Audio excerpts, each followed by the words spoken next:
Over 2,000 years ago, one of the most known figures in history, Jesus Christ, was born. He conducted a ministry in Judea in which he proclaimed his identity as the Son of God.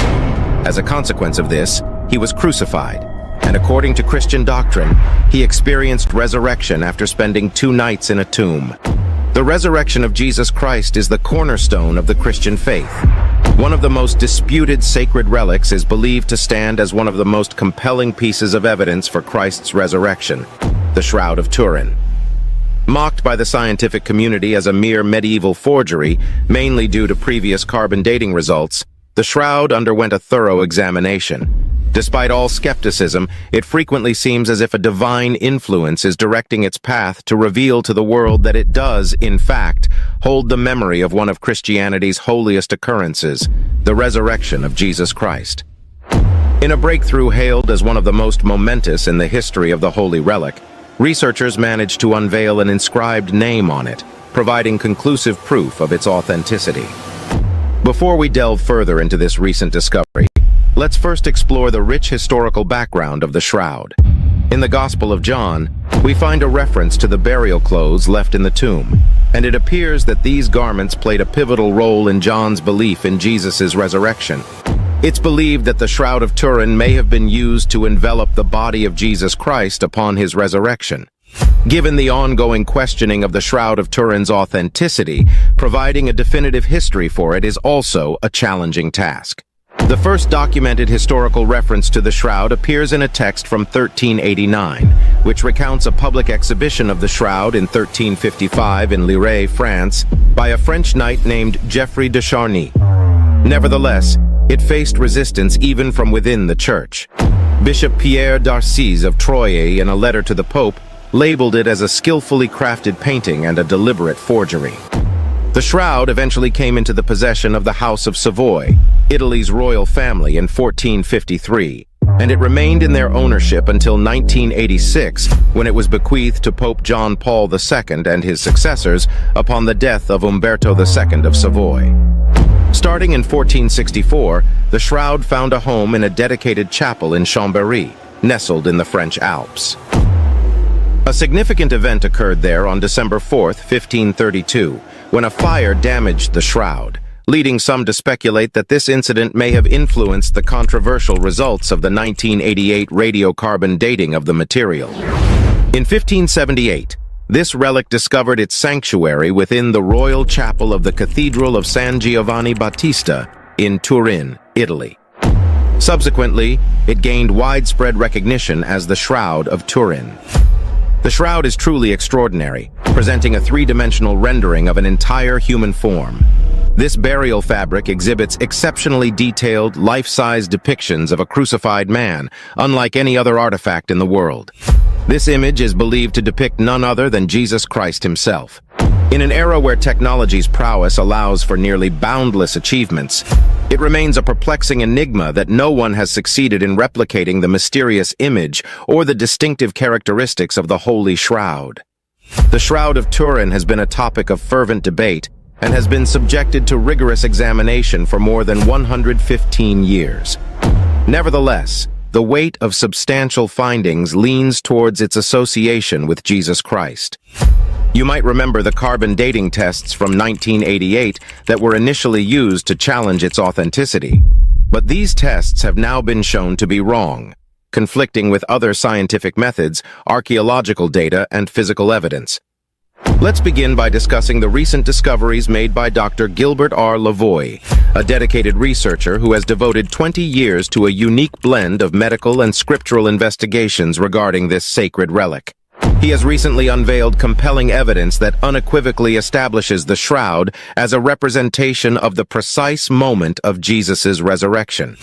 He arrived at the conclusion that the image on the shroud portrays an individual in an upright position, rather than a figure in a supine burial posture. A close examination of the frontal image of the shroud reveals that the hair cascades down on both sides of the face, following the natural pull of gravity.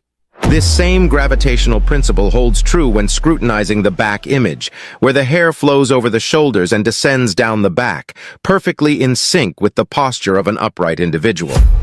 The pivotal factor here is the force of gravity, which profoundly influences not only the behavior of the hair, but also the overall appearance of the body when it transitions from an upright position to a supine one. This revelation was substantiated through a series of experiments in which an unclothed individual reclined on his back atop a glass surface. Illustrated by the artist's renditions, it becomes evident how the man's hair naturally flows backward and lies flattened against the glass. Moreover, there is a noticeable compression in the anatomical contours of the back, buttocks, and lower legs. The image on the shroud is expected to match the traditional supine burial position that has been widely assumed. Nevertheless, the actual depiction of the shroud contradicts this anticipated alignment. Instead, it presents an anatomical form closely resembling that of an upright individual. The flowing hair and the bodily configuration of the man imprinted on the shroud undeniably reflect the stance of an upright person. Moreover, the figure on the shroud isn't shown as if he's standing or resting on anything. He seems to be floating, which raises the question, why does he appear suspended in mid-air? The answer to this mystery might well be rooted in the Holy Bible. This striking visual representation serves as a profound testament to the resurrection of Jesus. Furthermore, numerous discoveries on the shroud provide compelling evidence for its association with the image of Jesus Christ. An illustrative instance is the research conducted by Dr. Joseph Kolbach, who identified limestone containing dirt on the shroud. This limestone was just like the kind found in the tombs of Jesus in Jerusalem. It's called Jerusalem limestone, and it's mainly from Jerusalem. What's interesting is that the limestone on the shroud looked a lot like a sample from the Damascus Gate, which is close to Golgotha. This suggests that the person on the shroud probably walked around Jerusalem before being crucified. Moreover, the image on the shroud appeared to vividly capture the marks of the hardships and injuries that Jesus Christ experienced on the path to his ultimate sacrifice, the crucifixion. Abrasions on both shoulders suggest the strain of carrying a heavy, rough object like a cross, while abrasions on one knee imply that the man fell, leaving traces of dirt. Other areas on the shroud show a mixture of soil and blood, indicating that he hit his head on the ground during his fall to his knees. There were marks like thorns on the head, as if a crown of thorns had been pressed onto it painfully.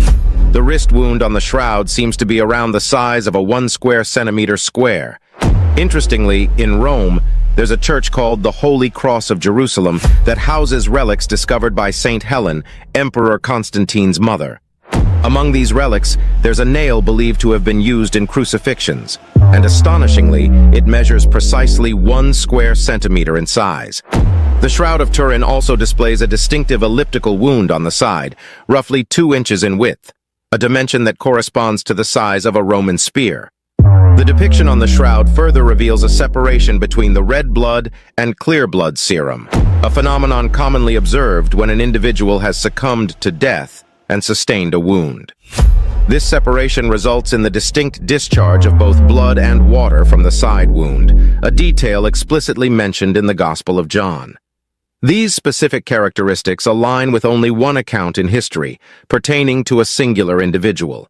The most touching part was the stains on the shroud, thought to be his blood. People said these stains were special reminders of the sacrifice made for humanity by Jesus. These details collectively add to the compelling evidence of the shroud's authenticity and the sufferings endured by the individual it represents. Additionally, the shroud contained traces of 49 different types of pollen. Out of these, 33 were only found in plants from Palestine, and 3 were unique to Jerusalem. This botanical evidence strongly indicates that the shroud likely came from a time between March and April. It's even possible that one of these plants was used to make the crown of thorns. Physicists John Jackson and Eric Jumper had an interesting idea about the faint marks over the eyes of the man on the shroud. They thought these marks might be coins, possibly used in Jewish burials during the 1st century. What's fascinating is that these coins were very similar in size to the ancient coins used in the era of Pontius Pilate, from 2 BC to 33 AD. Moreover, the shroud's dimensions are remarkably close to an old measurement standard, measuring 2 by 8 cubits. Interestingly, a 3-inch wide side strip on the shroud was sewn using a special stitch that was only used in Palestine during the 1st century, creating a strong link to that historical period. Common depictions of crucifixion often show individuals being nailed through their palms, but archaeological findings challenge these portrayals from the Middle Ages. Research has confirmed that the nails used in crucifixion were actually driven through the wrists. This specific placement provided more stability and allowed the victim to move up and down on the cross, making it easier to breathe. The nail locations on the shroud image match this, adding to its authenticity. And if that's not astonishing enough, there's another recent revelation that comes from researchers in Palermo, Italy. They've made a groundbreaking discovery that suggests the image on the shroud isn't static. Instead, it displays subtle movements, akin to stroboscopic photography, where the figure seems to undergo slight shifts caused by intense bursts of energy radiating from the body. This adds an extra layer of fascination and enigma to the already captivating tale of the Shroud of Turin. The research outcomes unveil that the figure on the shroud is presented in different poses, indicating that the hands, feet, and chest exhibited movement in sync with the individual's breath. This revelation strongly implies the depiction of Jesus' resurrection on the Shroud of Turin. Nonetheless, the most substantial revelation pertaining to the shroud has emerged from a Paris-based organization, the International Center of Studies on the Shroud of Turin. Concealed within the fabric, researchers from this institution have unveiled astonishing findings, inscriptions that defy easy explanation. It can be observed that beneath and to the sides of the chin, there are 3 distinct and evenly spaced lines where no image appears. These scientists carefully broke down the official shroud photos into many small squares, gave each square a level of brightness, and then used a program to analyze them visually. As a result, a set of letters gradually emerged, written in both Latin and Greek. These inscriptions reference Jesus, and one side bears the word Nazarene. The prevailing theory suggests that the text was inscribed on a separate document by a scribe and then affixed to the shroud over the face, a practice intended to aid relatives in the proper identification and burial of the deceased. The composition of the ink employed during that period could have facilitated the transfer of the writing onto the linen. Importantly, this inscription procedure did not interfere with the technique used to generate the image on the shroud. According to researchers, this discovery effectively rules out the chance of the text originating from medieval times. They argue that even during that era, no Christian, not even a forger, would have referenced Jesus without recognizing his divine nature. Failing to do so would have carried the peril of being labeled a heretic. The improved images of the excerpted words have also been shared with other specialists, and they agreed that the writing style was consistent with the typical script from the Middle East during the 1st century, which corresponds to the time of Jesus. This unquestionably verifies that the person imprinted on the shroud is indeed none other than Jesus, who selflessly gave his life for our salvation.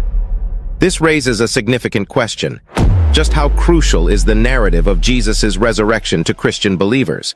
In essence, without the resurrection story, the foundational belief in God's redeeming grace through Jesus would collapse. In rising from the dead, Jesus unequivocally affirmed his status as the Son of God and the fulfillment of his mission to bring atonement, redemption, reconciliation, and salvation to humanity. The resurrection was not metaphorical. It involved the actual physical revival of Jesus' body from death. As depicted in all the gospel accounts, in the early hours of a Sunday morning, a group of women, who had been devoted followers of Jesus, made their way to his tomb with the intention of preparing his body for a proper burial. To their amazement, upon reaching the tomb, they discovered that the massive stone obstructing the tomb's entrance had been rolled away, and the tomb was found to be unoccupied. According to the Synoptic Gospels, a radiant figure manifested and conveyed to these women the astonishing news of Jesus' resurrection. In John's distinctive narrative, Mary Magdalene had an encounter with an individual who initially appeared as a gardener, but upon addressing her by name, he unmistakably revealed himself as Jesus. Despite variations in the details of their accounts, all the Gospels harmoniously affirm that in the days that followed, numerous disciples had direct encounters with Jesus and felt his presence. The resurrection serves as the pinnacle of the Passion narrative in all 4 Gospels, as it stands at the very core of the concept of redemption. It instills in us a profound sense of gratitude for the Messiah, who is none other than the Son of the living God, willingly offering his life as a ransom for many. He currently reigns at the right hand of God, and one day he will return in glory to restore this fractured world. This artwork stands as the most iconic portrayal of Jesus Christ ever created, Leonardo da Vinci's The Last Supper. This timeless work of art transcends mere source for conspiracy theories, offering instead the most enduring and iconic representation of Jesus' physical appearance in popular culture through the years. However, as time moves forward, there is growing speculation about the accuracy of the portrayal of history's most celebrated figure. There's been a growing agreement that Jesus was of Middle Eastern descent rather than European. This recognition has sparked discussions about the cultural inaccuracies prevalent in traditional depictions of him. In response, contemporary artists and scientists are striving to create more accurate and respectful visual interpretations of Jesus Christ. Among these innovators, Richard Neves stands out for his pioneering anthropological reconstructions, while Bas Uterwijk is celebrated for his realistic digital portrayals. The persistent debate over Christ's true likeness is expected, given the Holy Bible's silence on his physical features, which leads us to a crucial question. Are there any artifacts available that could provide insight into what Jesus might have looked like? Fortunately for us, there exists a remarkable relic that provides just that glimpse: the Shroud of Turin. This burial shroud captures the vivid, life-size imprints of a crucified man, unparalleled in detail by any other artifact around the globe, believed by many to depict Jesus himself. Despite its historical significance, the cloth has stirred controversy, facing skepticism and being labeled by some as the most intricate and masterful hoax in history. But in this video, we'll dive into the most compelling proof that shows the shroud is more than just an old piece of cloth. It's a real glimpse into what Jesus looked like. This evidence is so persuasive that even the most skeptical viewers might find themselves reevaluating their stance on the shroud's authenticity. To truly appreciate the transformation of Jesus' portrayal over time, we must journey back to the most ancient depiction discovered. This image captures a moment shared in all three synoptic Gospels: the miraculous healing of a paralyzed man, lowered through a roof to meet Jesus. In this depiction, the healed man, now bearing his bed, stands to the left, while Jesus is illustrated on the right, embodying the traditional Roman aesthetic with short hair, a bare face, and adorned in a modest tunic and cloak. However, this particular depiction is believed to date back to around 235 AD, highlighting the scarcity of visual representations from the first 2 centuries after Jesus' passing. There's one particularly intriguing discovery that is believed to be an even older representation of Jesus, though it serves not to honor but to mock him. In this instance, Jesus' facial features are not depicted, as the image is merely a piece of crude graffiti. Discovered on the walls of Rome's Palatine Hill, this image was crafted by a non-Christian to ridicule a believer named Alexamenos. Accompanied by a mocking Greek inscription, Alexamenos worships his god. The drawing depicts a figure, likely Alexamenos, next to a crucified figure with a donkey's head, intentionally distorting Jesus' image. This serves as a poignant reminder of the scorn and derision early Christians endured from their contemporaries. Through time, the way Jesus looks in pictures has changed, showing what artists felt during their time. Yet the image of Jesus that most people know today comes from Warner Sallman's Head of Christ, made in 1940, with Jesus having light eyes and hair. Sallman leveraged his marketing expertise to make his depiction of Jesus a global icon. In 2023, the imagery of the Shroud of Turin was brought to life in a remarkable way when the Salamanca Cathedral revealed an awe-inspiring, hyper-realistic sculpture of Jesus Christ. This masterpiece, known as the Mystery Man, was intricately designed using detailed information from the Shroud of Turin. Crafted from latex and silicone and embellished with real human hair, this lifelike sculpture weighs in at around 165 pounds. The sculpture captures the solemn stillness of death, with the body's rigidity reflecting rigor mortis. The legs are subtly bent, and the hands are respectfully positioned over the lower abdomen, encapsulating the dignified serenity of Christ in crucifixion. The head of the figure is marked by poignant wounds and bloodstains, reminiscent of the agony endured from the crown of thorns.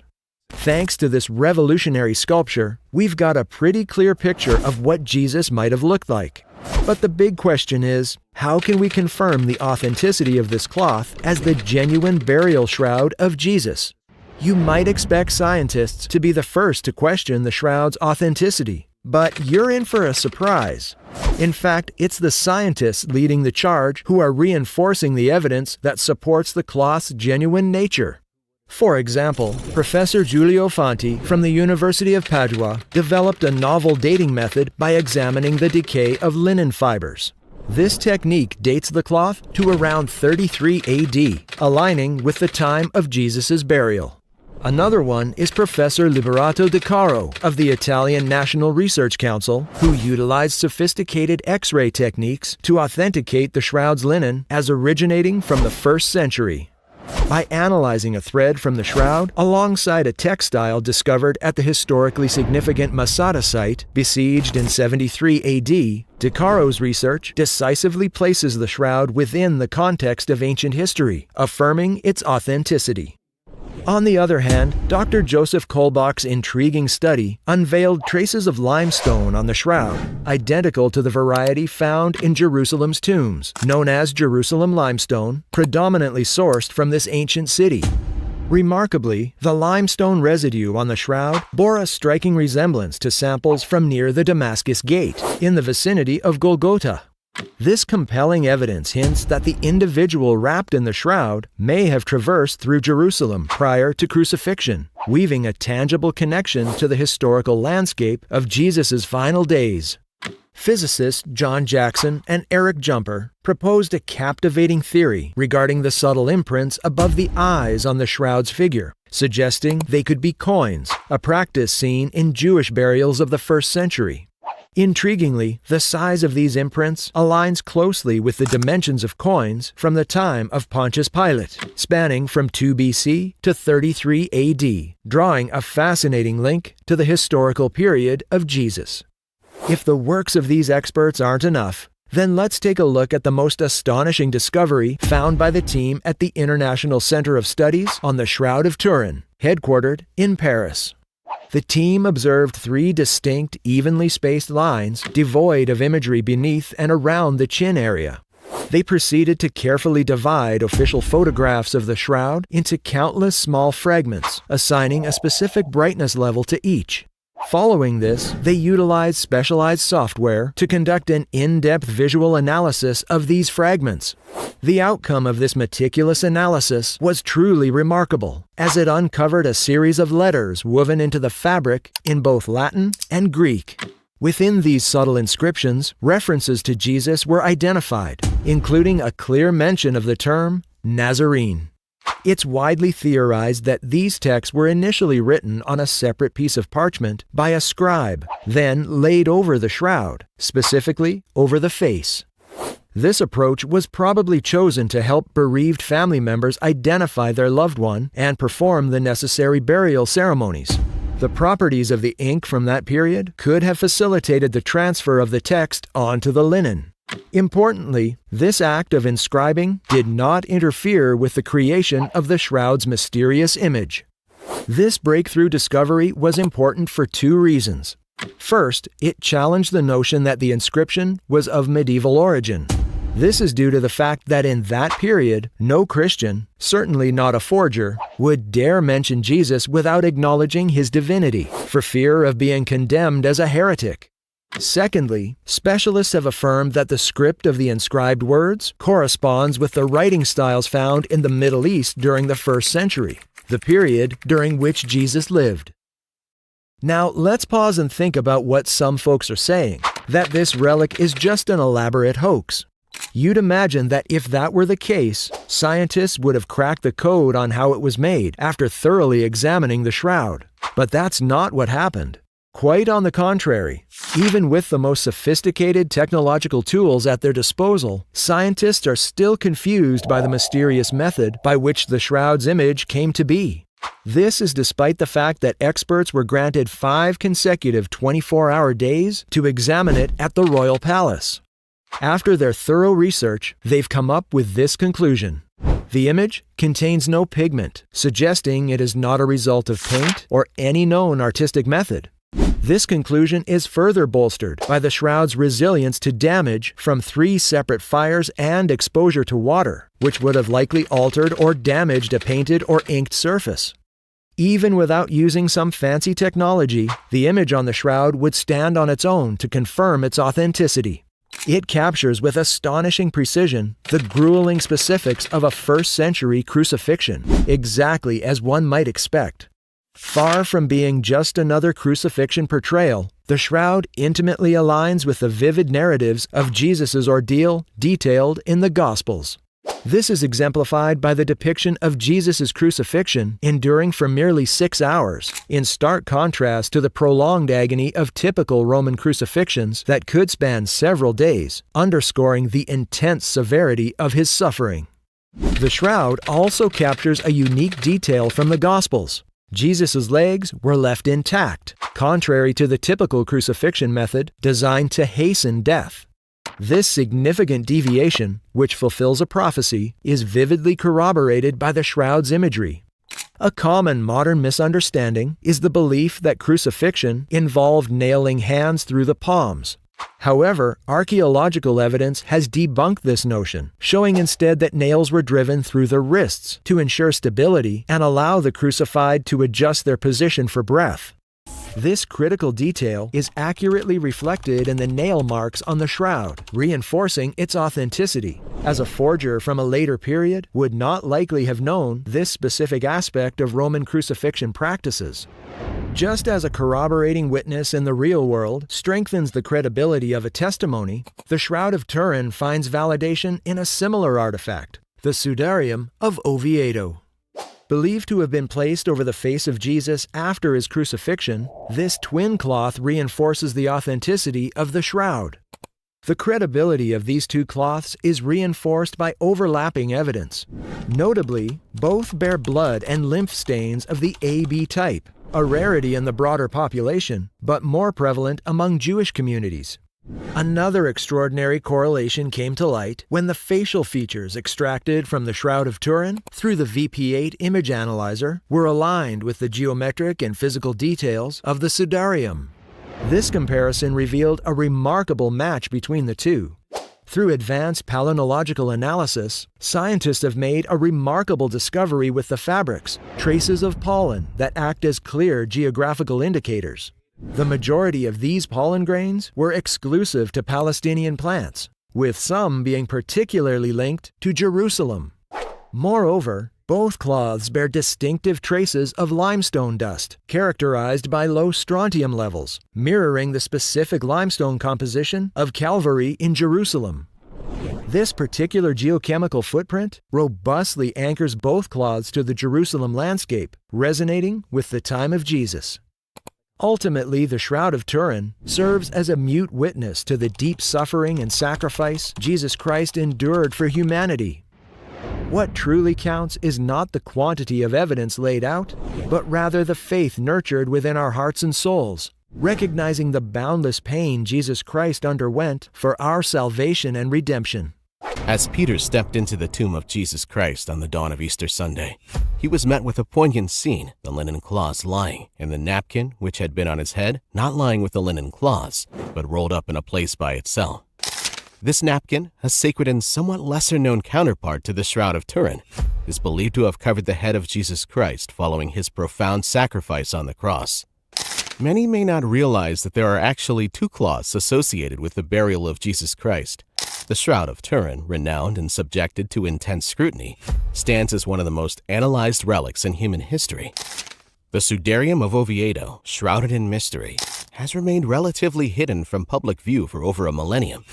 Its subtle existence, set against the backdrop of its counterparts' high-profile debates and global fascination, is now emerging into the modern world as a powerful testament to the agony and death of a man crucified many centuries ago.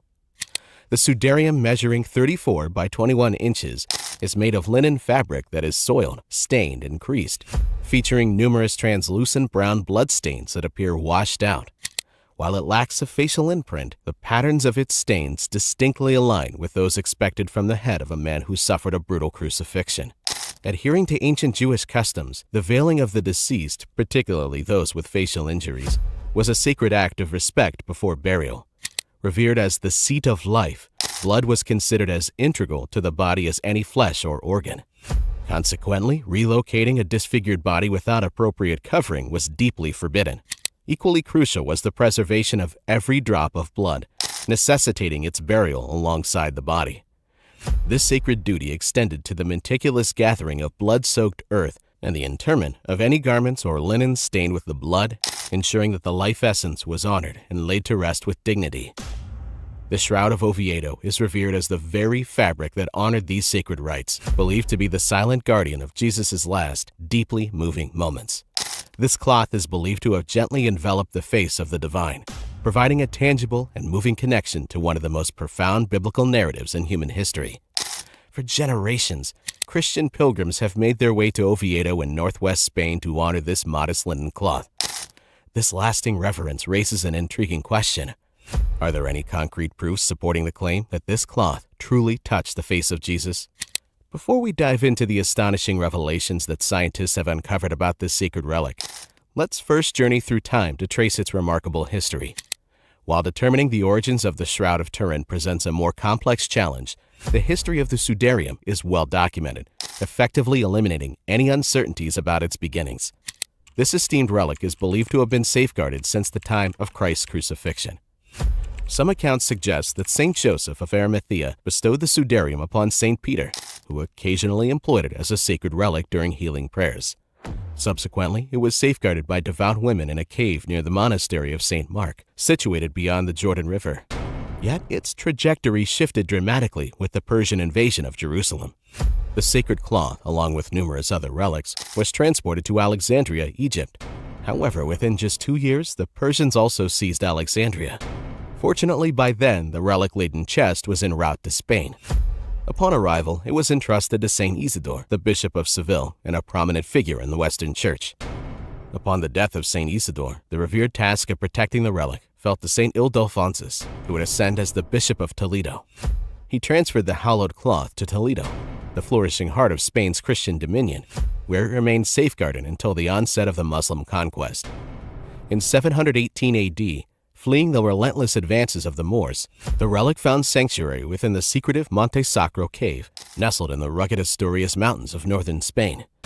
It lay concealed in this mountainous refuge until 840 AD, when King Alfonso II, victorious against Moorish incursions, established a sacred chapel in Oviedo, dedicating it to the relic's eternal protection and reverence.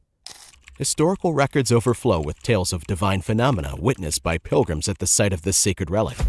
Among the most awe-inspiring are the moment in 1415 when a mute pilgrim found his voice and the dramatic liberation of a woman from a demonic possession as she knelt in prayer before the chest cradling the Sudarium. Unfortunately, in 1934, just before the outbreak of the Spanish Civil War, this chest was destroyed when certain groups detonated dynamite in St. Leocadia's lower crypt. Miraculously, amidst the ruins, the cloth was found unharmed, demonstrating its enduring power. Subsequently, efforts were undertaken to collect the original stones of the chamber to facilitate its restoration. While the Sudarium of Oviedo might not have garnered as much attention as the Shroud of Turin, it too has been the subject of rigorous scientific scrutiny, particularly by the Spanish Center for Sindonology in Valencia. Leading the group was Monsignor Giulio Ricci, who upon first beholding the relic emphatically declared, "It's authentic!" After thorough scientific analysis, the priest's beliefs were strikingly affirmed. The evidence powerfully indicated that this venerated cloth has indeed enshrouded Jesus Christ, reinforcing its sacred significance and historical value. Crucially, the Sudarium serves as a compelling piece of independent evidence, affirming the legitimacy of the Shroud of Turin amidst its whirlwind of controversy and skepticism that casts it as a medieval forgery. The Shroud of Turin was subjected to a cutting-edge analysis using a VP8 image analyzer, a tool that crafts a vivid three-dimensional portrayal of the face of the individual wrapped within the linen. as experts juxtaposed the facial contours and dimensions extracted from the shroud with the geometrical and physical attributes of the Sudarium, they unveiled a remarkable alignment between the features on both cloths, illuminating a profound and compelling connection. This striking congruence dramatically bolsters the belief that both cloths enshroud the body of Jesus Christ at distinct, pivotal moments. With precision and detailed anthropological scrutiny, the facial imprints on both cloths have been intricately unraveled.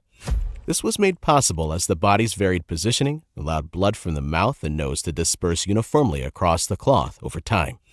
Using definitive evidence robustly affirms the authenticity of the cloths, unequivocally dismissing any notions of later century forgeries. This breakthrough cements their status as genuine articles of ancient history. Subsequent in-depth examinations reveal that both the Sudarium and the Shroud of Turin are marked with blood and lymph stains of the AB type, a discovery carrying profound significance. This blood type, while uncommon in the general population, is found with higher frequency among Jewish communities, bolstering the credibility and mutual heritage of these ancient cloths. The significant presence of post-mortem blood on both sacred cloths implies that Jesus' body was laid to rest without traditional cleansing. Deviation likely prompted by the imminent Sabbath and the prevailing conviction that the blood, as the vessel of the soul, must be buried with the body to honor the departed fully. Meanwhile, the stains on the Sudarium are derived from pulmonary edema fluids, a post-mortem discharge from the nose and mouth, characteristic of those who have endured crucifixion.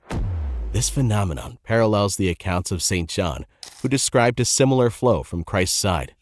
Scientists state that the discovery of this fluid provides strong evidence that the individual died from asphyxiation, a frequent cause of death in cases of crucifixion. A subsequent overlaying stain was created by fluids discharged from the nostrils when the body was positioned horizontally. The misalignment of the nose indicates trauma, consistent with gospel narratives describing Jesus' grueling journey to Golgotha. It's probable that he suffered facial injuries from falls, intensified by the burden of carrying the crossbeam. The cloth's rear portion exhibits marks of blood from profound puncture wounds, aligning with similar imprints on the Shroud of Turin, likely caused by a crown of thorns. This detail is particularly striking, as there is only one historically documented victim of crucifixion reputed to have worn such a crown: Jesus of Nazareth.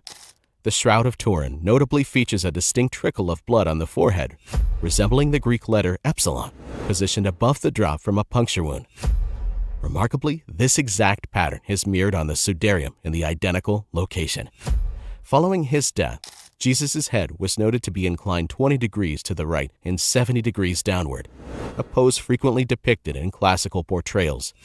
Scientific and scriptural timelines indicate that the Sudarium was positioned over Jesus' face roughly an hour post-mortem, while he remained on the cross. Subsequently, the body was positioned on its right side, face down with the forehead against a firm surface. This posture was maintained for approximately an hour, during which the body, still shrouded by the Sudarium, was briefly moved. Afterward, the cloth was lifted from the head and treated with myrrh and aloe vera, as mentioned in the Gospel of John, chapter 19, verses 39 to 40. Nicodemus came as well, and he brought a mixture of myrrh and aloes.